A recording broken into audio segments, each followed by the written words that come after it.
سلیس درس تفسیر ایک آیت روز کے اس حلقے میں اب ہماری آیت ہے آیت نمبر 20 سورہ نازعات کی۔ جیسا کہ موسیٰ علیہ السلام کو اللہ نے حکم دیا ہے کہ جائیے فرعون کی طرف اور اسے بلائیے اس کے رب کی جانب۔ موسیٰ علیہ السلام پہنچے ہیں فرعون کے پاس اور اس سے کہا کہ بھئی میں تجھے ایسا کوئی راستہ بتا دوں، تیری رہنمائی کروں کہ تو ڈرنے لگے۔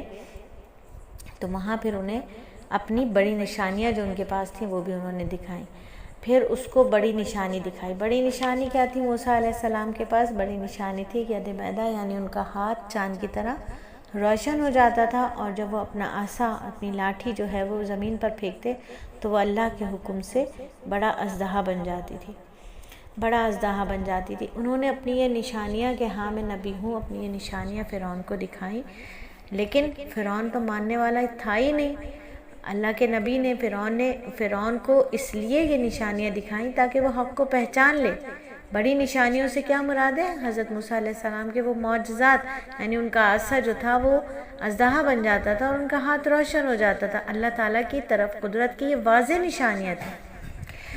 یہ دکھانے کا مقصد کیا تھا کہ فرعون کو یقین دلانا تھا کہ موسیٰ علیہ السلام اللہ کے سچے نبی ہیں، لیکن فرعون تکبر اور ضد کی وجہ سے ان نشانیوں کو بھی ماننے سے انکار کر رہا تھا۔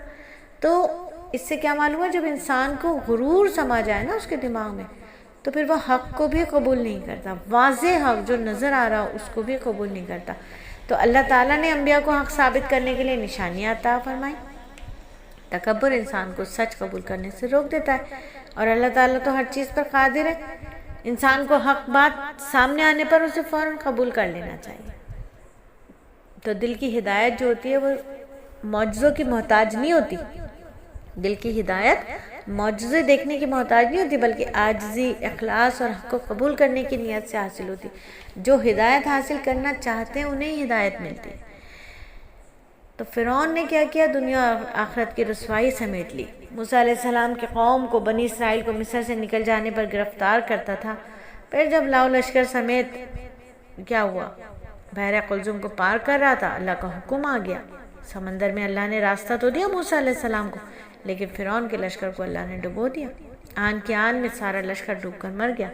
آخرت میں بھی رسوائی ہوگی، وہاں اس کو جہنم کا عذاب اس کے لیے تیار ہے، ہمیشہ ہمیشہ عذاب بھگتیں گے۔ آخر میں فرمایا یہ ہے انجام اللہ کے مقابلے میں سر اٹھانے والوں کا اور اس کی ہدایت سے منہ موڑنے والوں کا۔ اس قصہ جو ہے نا، یہ قصہ جو ہے یہ ہمیں بہت باتیں سوچنے پر اور عبرت پکڑنے پر مجبور کرتا ہے کہ جس دل میں اللہ کا کچھ خوف ہو، جو یہ مانتا ہو کہ واقعی اس جہان کا کوئی خالق ہے، کوئی مالک ہے جو بڑا مہربان ہے، بندوں کی ہدایت کا بار بار انتظام فرماتا ہے، نیکی کی راہ پر چلنے والوں کو اپنی نعمتوں اور رحمتوں سے نوازتا ہے، اور غلط راہ پر چلنے والوں کو سزائیں دیتا ہے۔ وہ بڑی طاقت والا ہے، بڑی قدرت والا ہے۔ کوئی بھی اس کی قدرت سے، کوئی بھی اس کی طاقت، اس کی پکڑ سے بچ کر نہیں جا سکتا۔ تو دعا کریں گے کہ اللہ تعالی ہمیں قرآن کو صحیح طریقے سے سمجھنے اور اس پر عمل کرنے کی توفیق عطا فرما دے، آمین ثم آمین۔